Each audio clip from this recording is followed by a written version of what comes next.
Sir, the waiting area for ground personnel is outside. The words slammed into the morning air like a gunshot.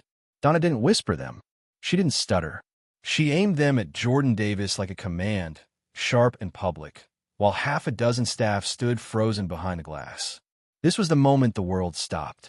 The air crackled, thick with the unspoken. A man whose suit cost more than the car she drove, whose presence was usually a gravitational force, had just been publicly nullified. He wasn't a client. He wasn't even a guest.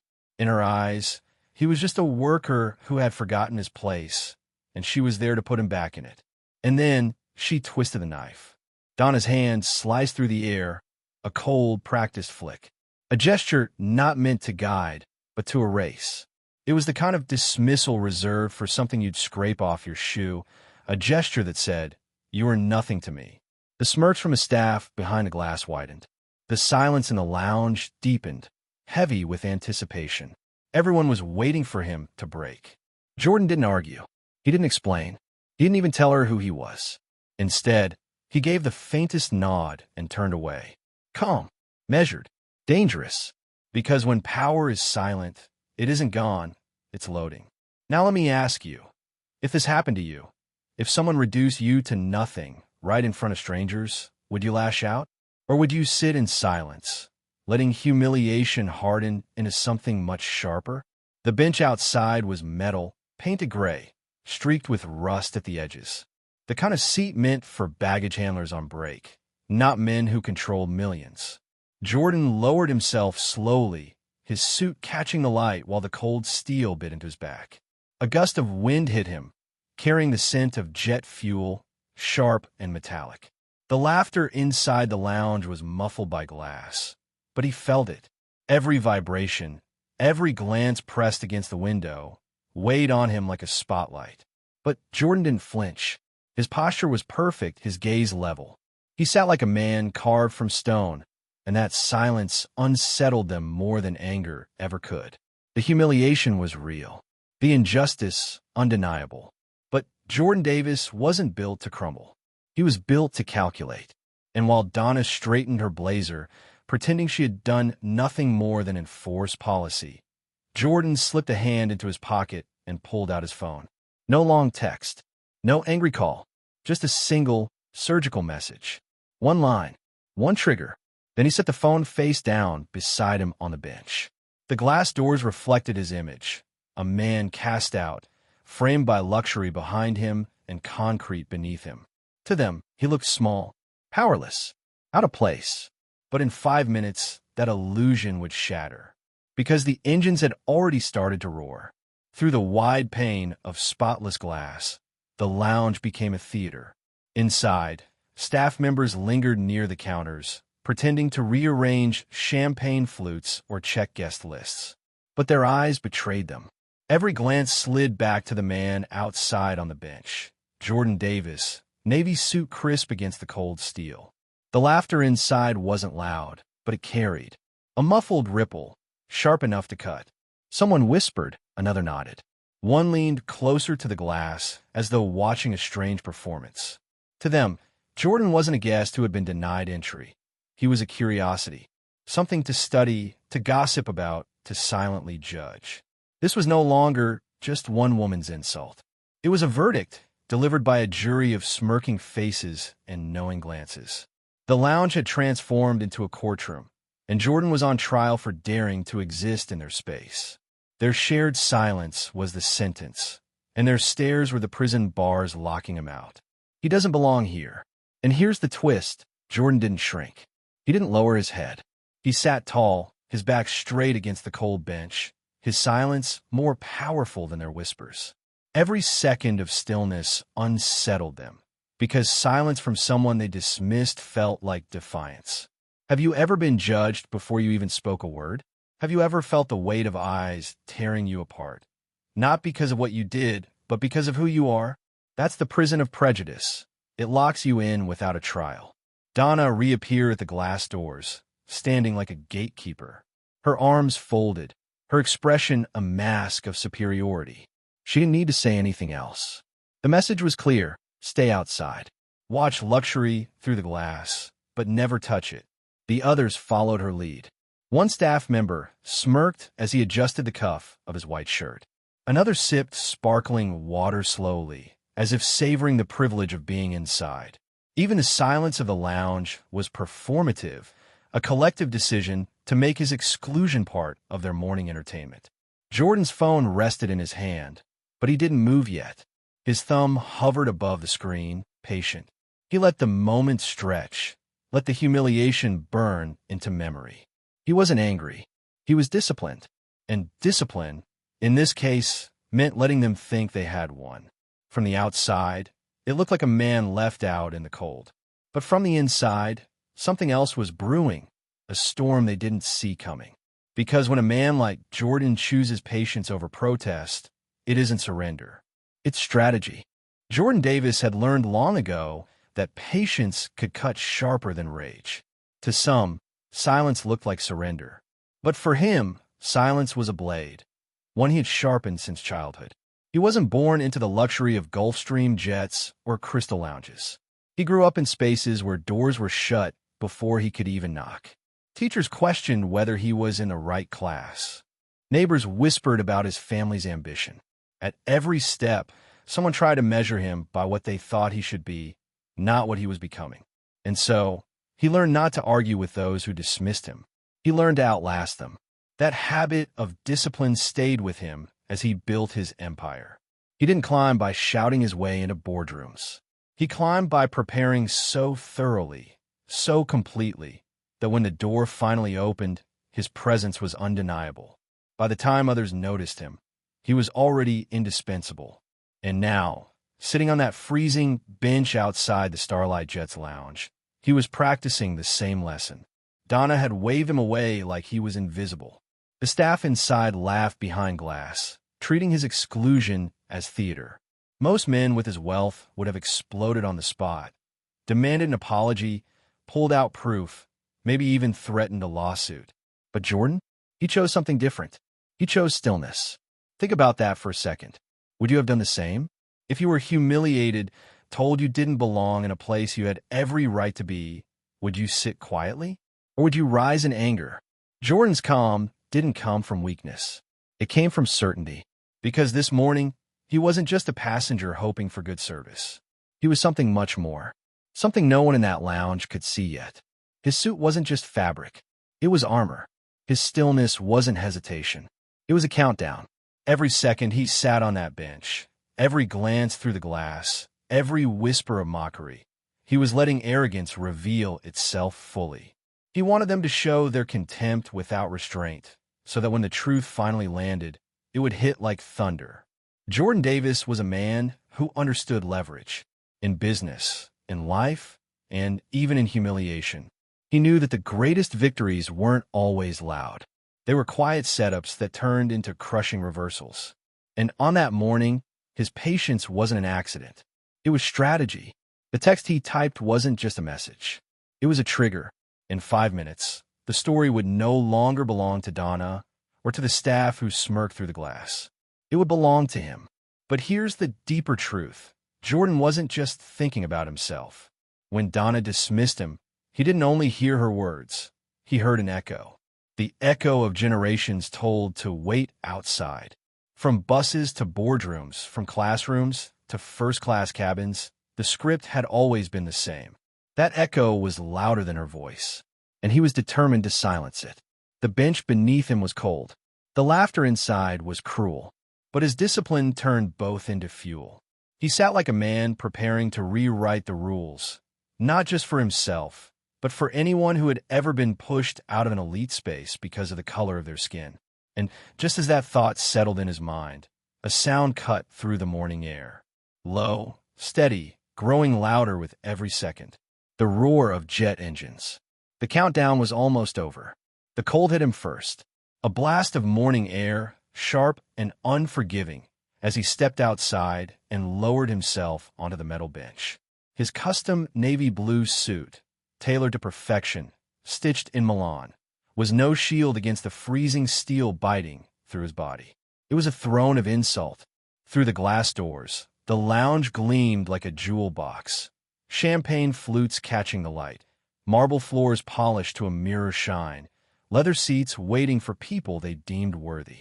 And yet, here he was, sitting outside, dismissed, as if his presence inside might poison the air.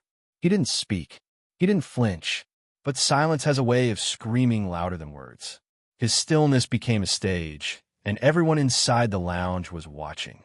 Behind the glass, staff clustered like shadows. Their voices couldn't pierce the glass, but their faces said enough. A smirk here, a raised brow there, a laugh pressed too hard behind a palm. It was humiliation made public, and that is always the cruelest kind. Have you ever felt eyes on you when you weren't allowed to defend yourself? When the judgment is unspoken, but heavy enough to crush your chest? That was the weight pressing down on Jordan Davis. One man shifted closer to the window, whispering something to a colleague. Another leaned back, arms crossed, his grin wide with silent amusement. And Donna, the manager, kept her stance at the door, guarding the gate like a sentinel, as if his very existence threatened the order of her precious lounge. The sting wasn't in her words, it was in her certainty. She had dismissed him without hesitation, without question. She knew he didn't belong. And now, everyone else had the chance to agree, to watch him sit in exile while they basked in luxury. The bench beneath him grew colder. The seconds stretched into minutes, and the humiliation thickened. Jordan did not shift, did not rise, did not beg for re-entry. Instead, he folded his hands, his calm posture a direct challenge to the spectacle unfolding behind the glass. Because what they thought was his weakness was in fact something else, something far more dangerous. They saw humiliation. He felt calculation. They saw rejection. He was quietly building his next move. The whispers behind the glass grew louder, heads tilting toward one another as they debated the mystery of the man on the bench.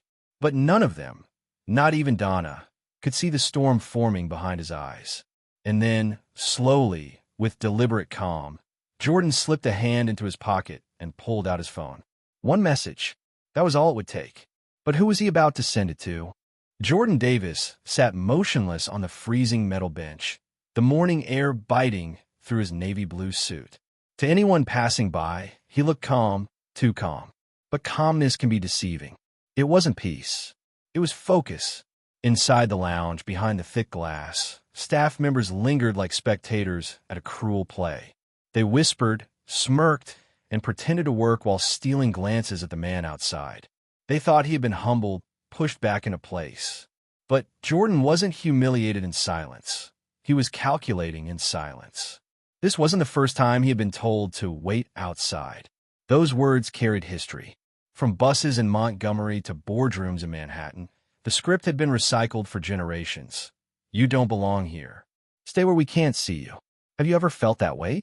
Not just the sting of rejection, but the echo of something older, something heavier.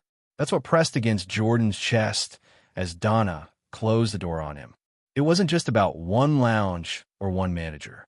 It was about a system that hides behind words like policy, procedure, discretion, and operational necessity. Neutral words, polished words, used to mask ugly truths. And that's what made his silence so dangerous. Because silence, in the hands of a man like Jordan, wasn't weakness, it was strategy. Most people would have snapped by now. Most would have demanded answers, flashed credentials, shouted about money and status. But Jordan had learned discipline in the face of disrespect. He had mastered the art of waiting, because waiting gave him control. Waiting let others reveal themselves.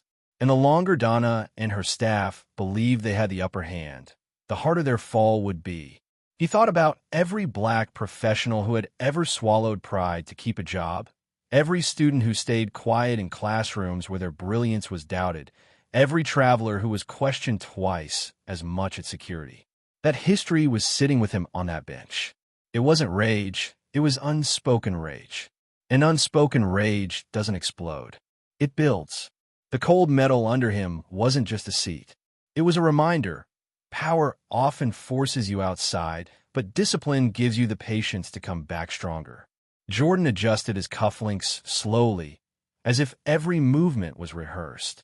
His phone rested in his palm, screen dark, waiting. He didn't rush.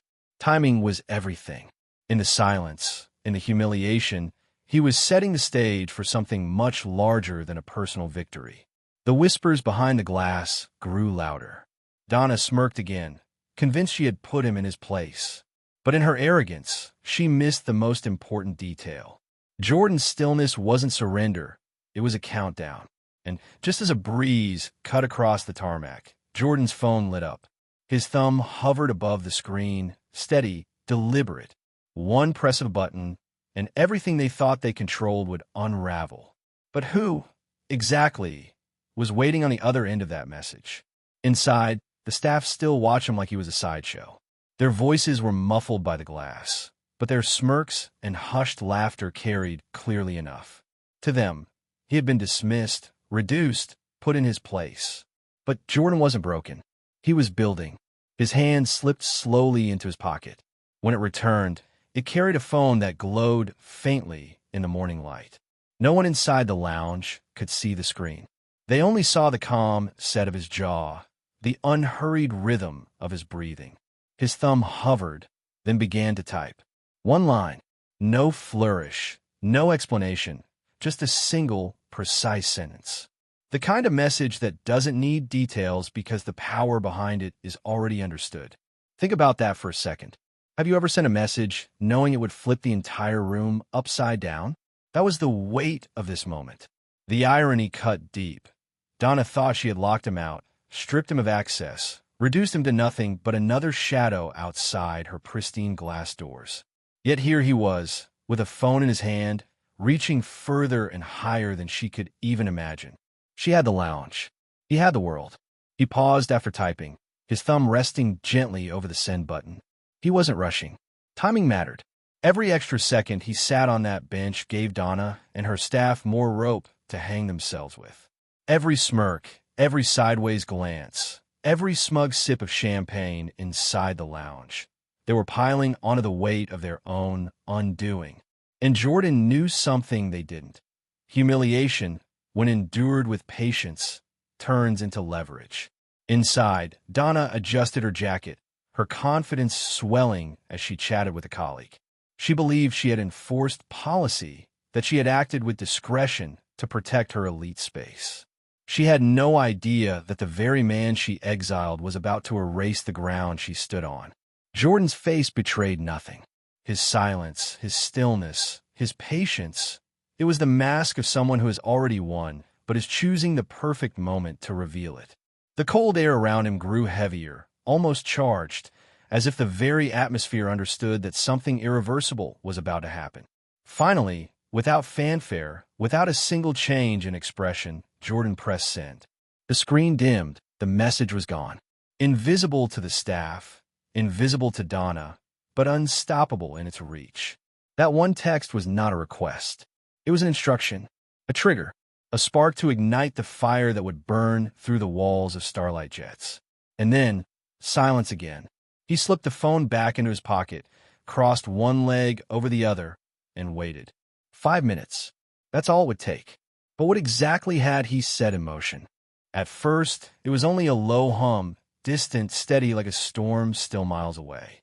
But the hum grew louder, heavier, rolling across the tarmac until the glass windows of the lounge began to tremble. Heads turned. Conversation stopped. Every staff member inside froze as the sound swallowed the silence. The roar of engines came next, deep and commanding, vibrating through the concrete.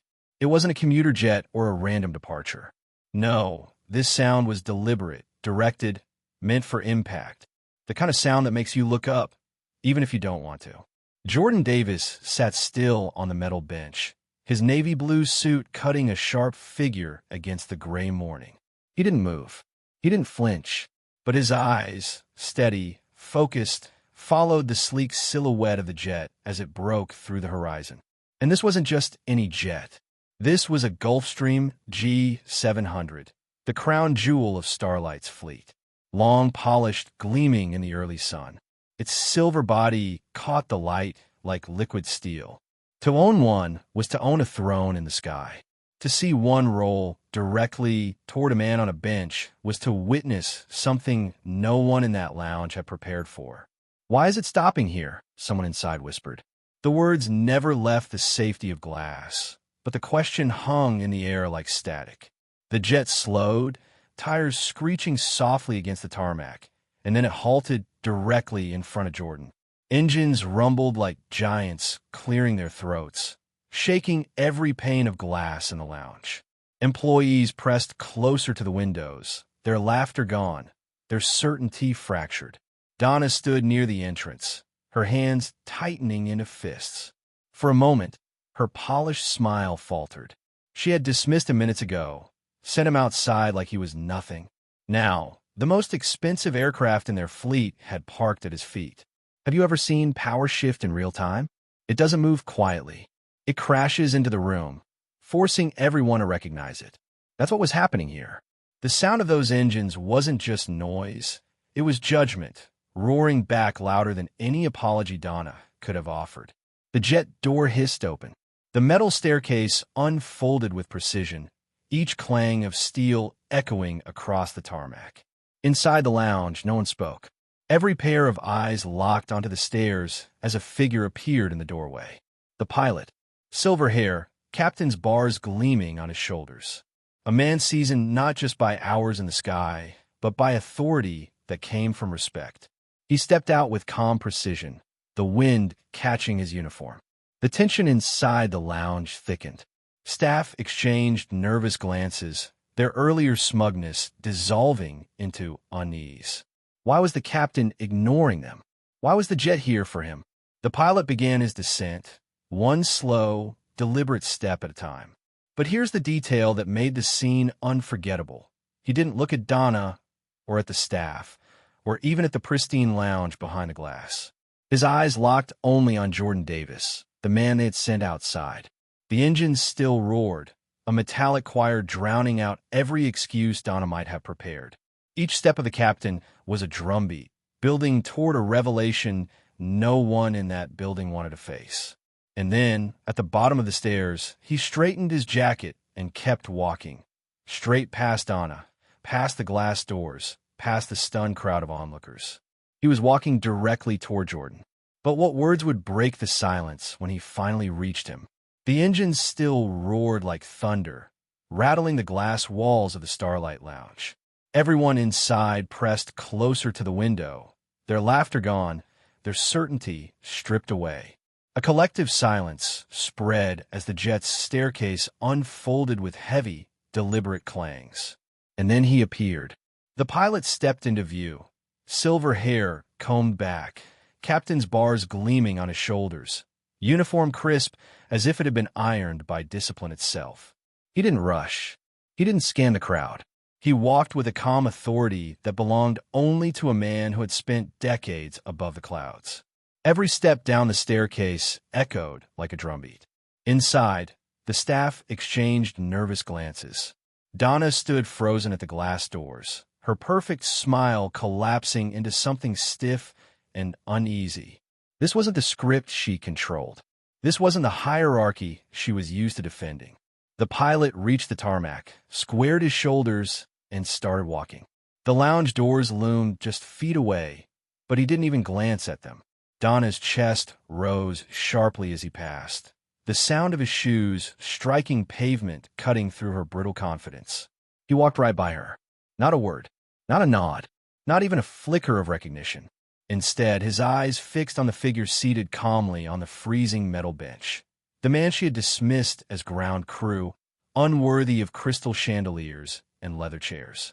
The man in the navy blue suit who had taken her humiliation with silence. Jordan Davis. The pilot stopped directly in front of him, heels clicking together in a motion drilled by years of service. And then, in front of every witness pressed against the lounge windows, he lifted his hand in a crisp salute. Mr. Davis. His voice rang out, steady and clear above the engines. Your jet is ready. We apologize for the wait. The words sliced through the air like a verdict. The staff inside gasped. Donna's eyes widened as the color drained from her face. The balance of power had shifted in an instant, and there was no pretending it hadn't. Jordan didn't move right away. He sat still, the cold bench beneath him, his expression unreadable. To the staff inside, every second stretched into eternity. Was he going to stand? Was he going to acknowledge the pilot? Or was he going to let them all drown in the silence they had created? And in that silence, you could feel the reversal crashing down. The man they thought they could dismiss was not a guest. They were his guests.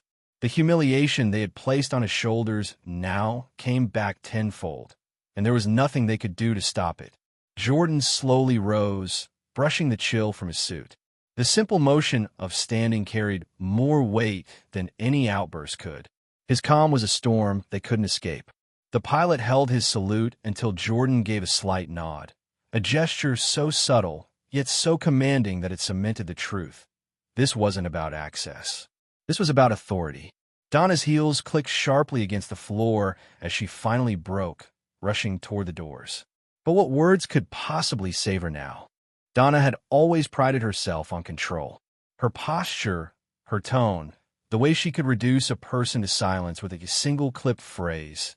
It was her armor in this world of billionaires and power brokers. But now, standing at the glass doors of the Starlight Lounge, that armor cracked wide open. The pilot's salute still hung in the air like a verdict. Inside, her staff froze, eyes darting between her and the man on the bench outside. No one dared breathe too loud. Donna's chest tightened as if the weight of all those stares pressed down on her. She swallowed, but the lump in her throat refused to move. And then she did something she hadn't done in years. She broke composure. Her heels clicked sharply against the marble as she rushed toward the doors. For once, she didn't float with poise, she stumbled. The automatic glass slid open, spilling the raw noise of jet engines across her trembling voice. "Mr. Davis," she called out, her tone suddenly sugary, desperate, and uneven. "Please forgive me, sir. There's been a terrible mistake. You shouldn't have been asked to wait outside. Please, come inside where it's warm." Her words tumbled over each other, no longer precise, no longer sharp. The power she had wielded minutes ago was gone. What replaced it was panic, pure and unpolished. Jordan Davis remained seated, calm as a statue. He didn't even blink. That silence cut deeper than any reply could have. The lounge staff inside pressed closer to the glass, watching their manager unravel before the man she had dismissed as nothing. Donna tried again, her voice cracking at the edges. "We value discretion here at Starlight. This wasn't about you, sir. It was just procedure, operational necessity." That phrase, operational necessity, was the last shield she had left, corporate jargon to cover naked prejudice. But even as she said it, she knew the words rang hollow. The man she'd exiled to a freezing bench was no ordinary passenger. She could feel it now in the way the pilot stood at rigid attention beside him, in the way Jordan's quiet presence made her knees weak. "Please," she whispered, stepping closer, her heels sinking into the tarmac. "Let me make this right." But Jordan didn't move. He slowly lifted his gaze from his phone and locked eyes with her. The calmness, there wasn't mercy, it was judgment. Every second of silence burned her deeper, as if the whole world was watching her beg for a dignity she had once denied him. And then, without warning, Jordan rose from the bench. The staff inside gasped. Donna staggered back a step, the cold biting at her face, unsure of whether to speak again or stay silent. His shadow stretched long across the concrete, and for the first time in her career, she realized she wasn't the one in control. Jordan took one deliberate step toward her, his voice low but unshakable. "Do you know who you're speaking to?" The wind cut sharp across the tarmac, carrying the roar of the Gulfstream's engines into every corner of the glass lounge. Donna's heels clicked frantically as she stumbled closer, her voice cracked with panic, but Jordan Davis hadn't moved. He stood calm, composed, the weight of every watching eye pressing down on the moment. Then, finally, he shifted. Slowly, deliberately, he brushed a faint trace of dust from the sleeve of his navy blue suit. A gesture so small, yet inside the lounge it landed like a thunderclap. The man they had ordered to wait outside wasn't shrinking back. He was rising into focus. Jordan's eyes lifted, calm but unyielding. He glanced at Donna, her perfect smile gone, her skin pale under the morning sun. then at the pilots still standing in salute, and finally at the cluster of staff pressed against the glass, their laughter now swallowed by silence. And when he finally spoke, his voice wasn't raised. It didn't need to be. Each word was clean, sharp, carried by the engines behind him. "It's a beautiful jet," he said softly, his tone almost casual. "So beautiful, in fact, that I bought the whole company yesterday." For a moment, time stopped. The words hung in the air like a blade, cutting deeper with every passing second. Inside, jaws dropped. Donna's mouth opened, but no sound came out. She blinked, her mind scrambling for a script, but there was no script for this. Have you ever witnessed a room collapse without a single brick falling? That was the scene now. The weight of hierarchy flipped upside down, and all it took was one sentence. Jordan didn't rush. He let the silence stretch, forcing every witness to sit in the discomfort they had created. The humiliation they'd poured onto him only minutes earlier now turned back on them like a mirror. Donna tried to recover, her voice trembling as she stammered, "Sir, Mr. Davis, we had no idea." But Jordan cut her off with nothing more than a raised hand. Not a wave, not a gesture of dismissal, just a steady hand in the air, commanding silence like a judge halting a courtroom. "I wasn't here to be recognized," he continued, his tone steady, his expression unreadable. "I was here to see how this company treats people when it doesn't know who's watching." The staff inside exchanged looks, panic flashing across their faces. The gossip, the laughter, the smug glances. They knew every detail had just condemned them. Jordan turned back toward Donna, his gaze fixed like ice. "And now I know." The engines roared behind him, the silver jet gleaming like a crown in the morning sun. He stepped forward once, closing the distance between himself and the woman who had dismissed him like a trespasser. His presence wasn't loud, but it filled the entire space, leaving no room for denial. "You see," he said, lowering his voice just enough to make her lean in, "ownership changes everything. And starting today, I'm not just your passenger. I'm your employer." Donna staggered back a half step, her breath catching. The words cut deeper than any scream could have. Inside the lounge, no one moved. No one spoke. The weight of what he had revealed settled heavy across every witness, each of them knowing the ground beneath their feet had shifted forever. Jordan's calm smile flickered, almost too faint to notice, before he added, "And my first decision as owner comes next." The air on the tarmac felt heavier now, as if even the engines of the Gulfstream were waiting for what came next. Jordan Davis stood tall, the sun glinting off his navy blue suit, his calm presence holding more power than a raised voice ever could. Donna's panic clung to the air, but it was already too late. The moment had shifted. Jordan turned slowly, his gaze sweeping across the glass lounge. Behind it, the management team huddled together, stiff shoulders, pale faces, whispers dying on their lips.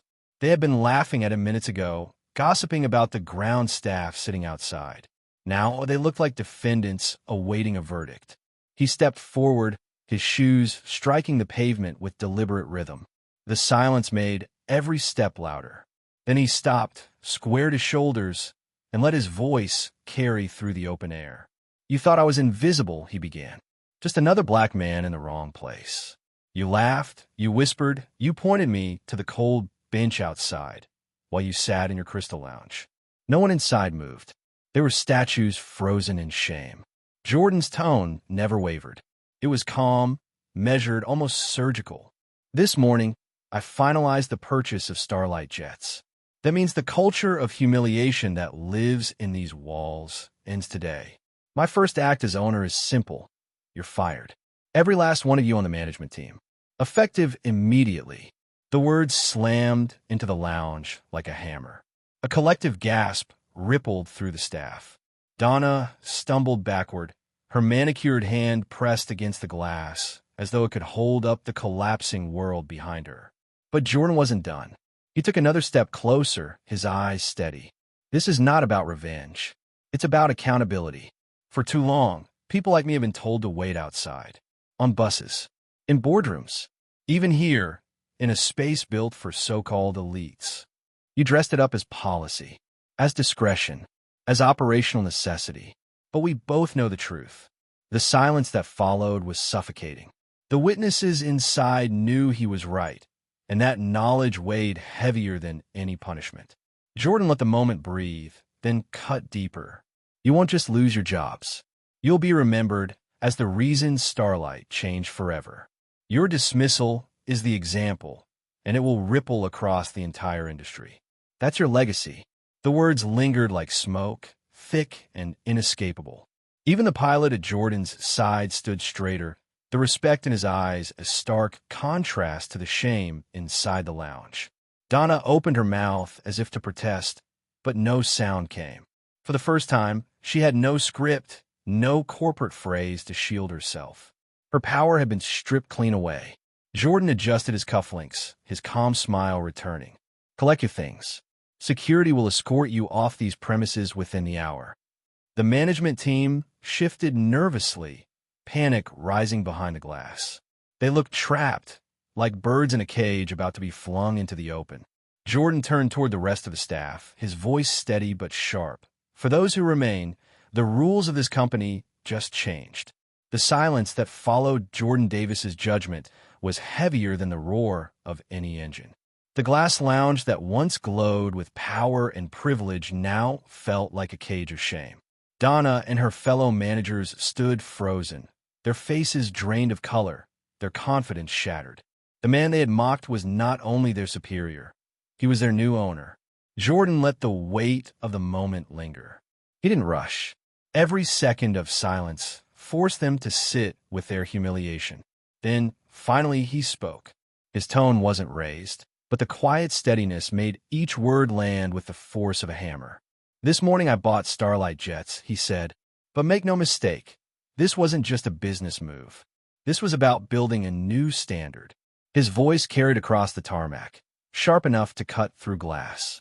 Inside, the staff leaned closer, desperate to catch every word. The same eyes that once looked down on him now looked up, wide with fear and curiosity. For too long, Jordan continued, prejudice has been dressed up as policy. Racism hidden behind words like discretion or experience or operational necessity. But here's the truth. None of those words erase the sting of humiliation. None of them justify telling a man who owns the jet he's not even welcome in the lounge. The staff inside shifted uncomfortably. They knew he wasn't just talking about Donna. He was talking about all of them. Their silence, their smirks, their complicity. Jordan took a step closer, his polished shoes striking the pavement with purpose. Starting today, Starlight Jets will operate under a zero-tolerance policy for discrimination, explicit or subtle. Microaggressions, biased assumptions, disrespect dressed up as professionalism. All of it ends here. This company will not just fly passengers. It will set the standard for dignity in the skies. His words echoed with more than authority. They carried history. The history of being told to wait outside. The history of silence turned into power. And every person listening could feel that weight pressing on their chest. Jordan's tone hardened, but his face remained calm. Understand this. What happened today won't be buried. It will be the example. Your names, your actions, your silence will be remembered as the reason this company changed forever. And I promise you, the ripple won't stop here. Other airlines will be forced to watch. They'll see the consequences. They'll see the revolution begin on this very tarmac.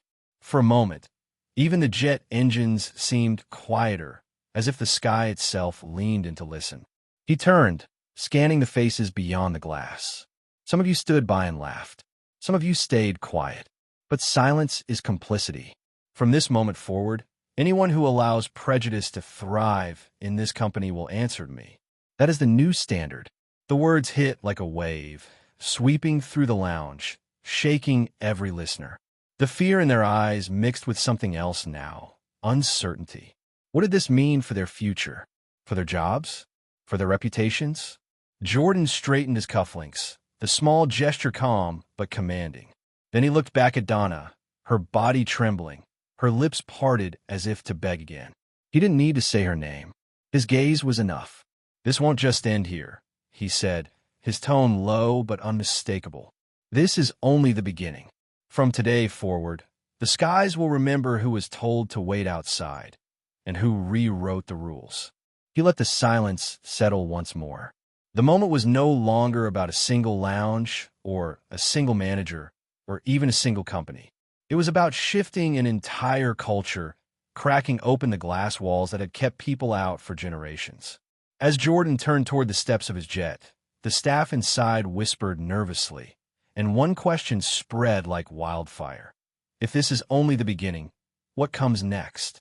The glass lounge was no longer a fortress of power. It had become a fishbowl, and everyone inside was on display. Donna and her management team stood there stiff and pale, waiting for security to escort them out. The same polished shoes that once clicked proudly across marble floors now shuffled nervously against the tile. Their fall from grace had been public, humiliating, and irreversible. Donna clutched a leather folder to her chest like a shield, her eyes darting around for someone, anyone, to save her. But there was no one left to call. Her staff avoided her gaze. The pilot and crew ignored her completely, and the man she had dismissed as ground personnel had just rewritten the rules of her world. Jordan Davis remained outside on the tarmac, unhurried. He didn't raise his voice, didn't gesture wildly, didn't need to. His silence was more commanding than Donna's loudest order had ever been. The employees inside couldn't look away, torn between shame and awe. When the security officers arrived, their presence only sharpened the humiliation. Donna tried to protest, her words tumbling out in a rush. "This is a mistake. Please, I've worked here for 10 years.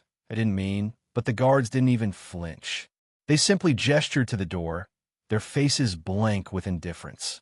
And so, one by one, the managers filed out. The walk of shame. Expensive watches glinting in the sunlight, luxury handbags dangling from trembling hands, but none of it mattered now.